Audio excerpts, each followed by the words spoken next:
When we take a look at the POC object here in Salesforce, you're gonna notice there are a few fields that we like to use. So of course, we're gonna tie the POC with an account record, opportunity record, and we'll name the record. So we have the POC name, POC stage, POC comments, POC start date, POC end date, and POC result.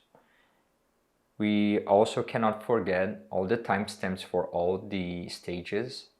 So we have 5 stages that Anthony mentioned in the video. They are in POC, technical integration, API connection, data transfer, and finally POC closed.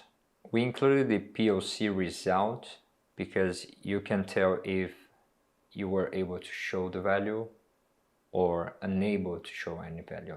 With that, once you have these basic custom fields in place, we're gonna move forward with the automation. And this automation is gonna actually save all the timestamps.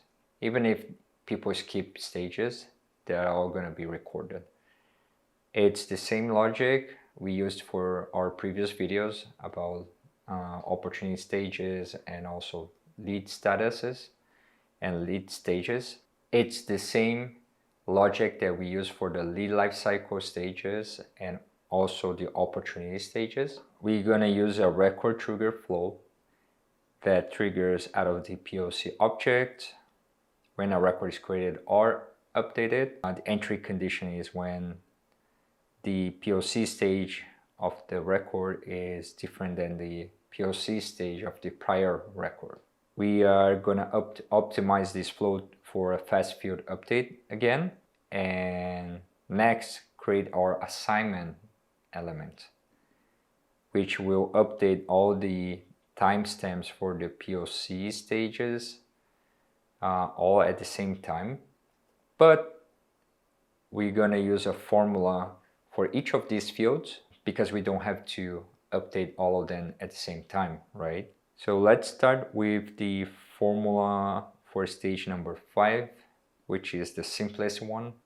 So if the POC stage is closed and the POC timestamp is blank, then we include the current date time, or we keep what's already in place. For formula stage 4, it's a little bit more complex. So if the POC stage is 5 or it's 4 and the timestamp for stage 4 is blank, all of that is true, we input the date time, or we keep the way it is. For stage 3, we need to make sure POC is either at the stage 5, 4, or 3, and make sure the timestamp field is blank. If everything is correct, is true, we then give the current date time, or keep the way it is. Then the logic for stage 2 is everything that we said in the previous stage. So if the stage is 5, 4, 3, or 2, and the timestamp for stage 2 is blank. If everything is okay, it's true, we give the current date time. If it's not, we keep the way it is. And then finally for stage 1, same logic.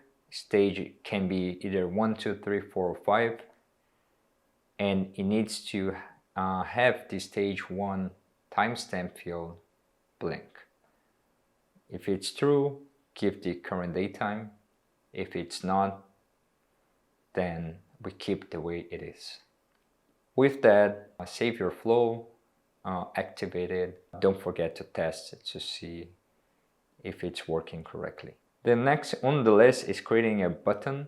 Many times it's easier for the sales team or the end user to create a POC out of the opportunity object.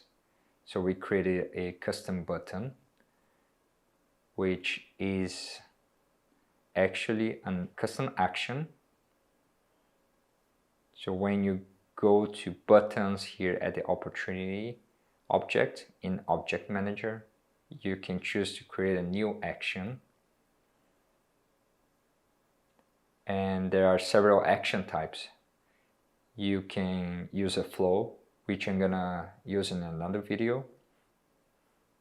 But you can also update a record. Use custom Visual Force aligning component, but in this case we need to create a new record. So choose create a record, choose a target record, POC, put a label,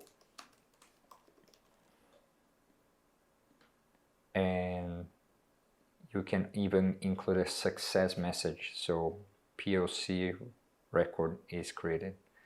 Hit save. And in this case, I already created one. So create POC. It creates a new POC and gives you a layout where you can choose the fields that need to be updated. And I chose these fields to be updated on POC record creation. You can also choose if they are required. Sorry, let's choose another one. Remember, the account record, opportunity record, they are mandatory all the time because it's a master relationship field.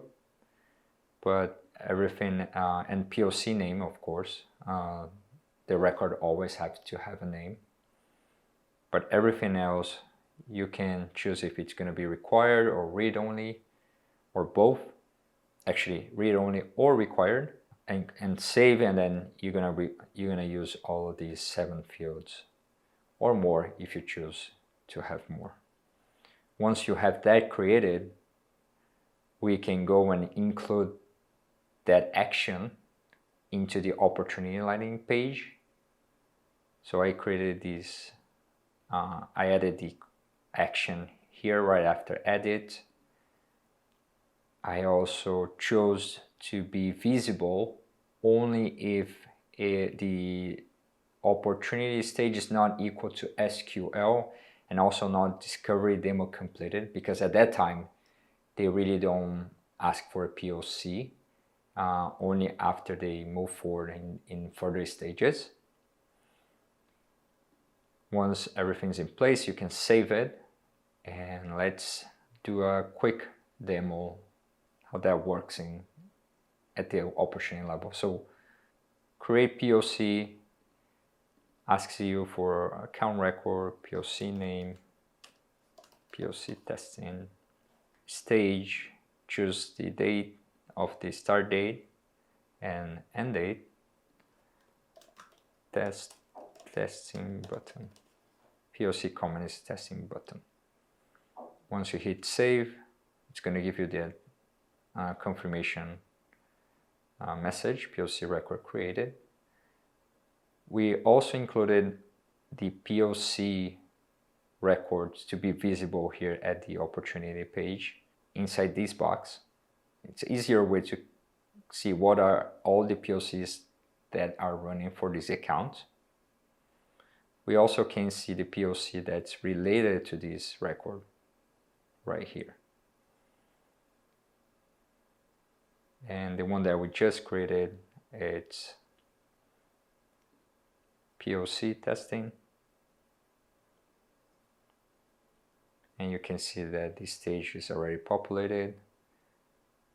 Once we move to the second stage, timestamp is in place.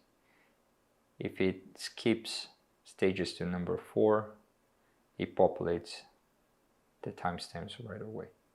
So with that, this was a quick run, dry run of how you build a POC object with fields, automation, custom buttons, and how you place things at the opportunity page, so you make your end user's life easier.